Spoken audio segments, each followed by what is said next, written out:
দাদু, দেখো দেখো দৃশ্যগুলো কত সুন্দর লাগছে। হ্যাঁ দাদু ভাই, প্রকৃতির রূপ সব সময় মনোমুগ্ধকর হয়ে থাকে। আমাদের উচিত প্রকৃতিকে রক্ষা করা। প্রকৃতির কাছ থেকে আমাদের অনেক কিছু শেখার আছে।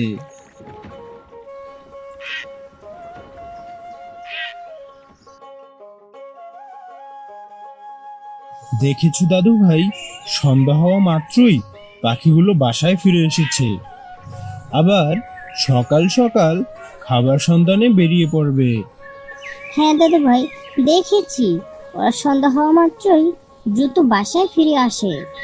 হ্যাঁ দাদু ভাই, আমাদেরও উচিত সন্ধ্যা হলে দ্রুত বাসায় ফিরে আসা, পরিবারের সাথে সময় কাটানো, অযথা রাত না জেগে দ্রুত ঘুমিয়ে পড়া। ঠিক বলেছেন দাদু ভাই, এরপর থেকে আমি খেলা শেষ করে দ্রুত বাসায় ফিরে আসব, রাত না জেগে দ্রুত ঘুমিয়ে পড়ব।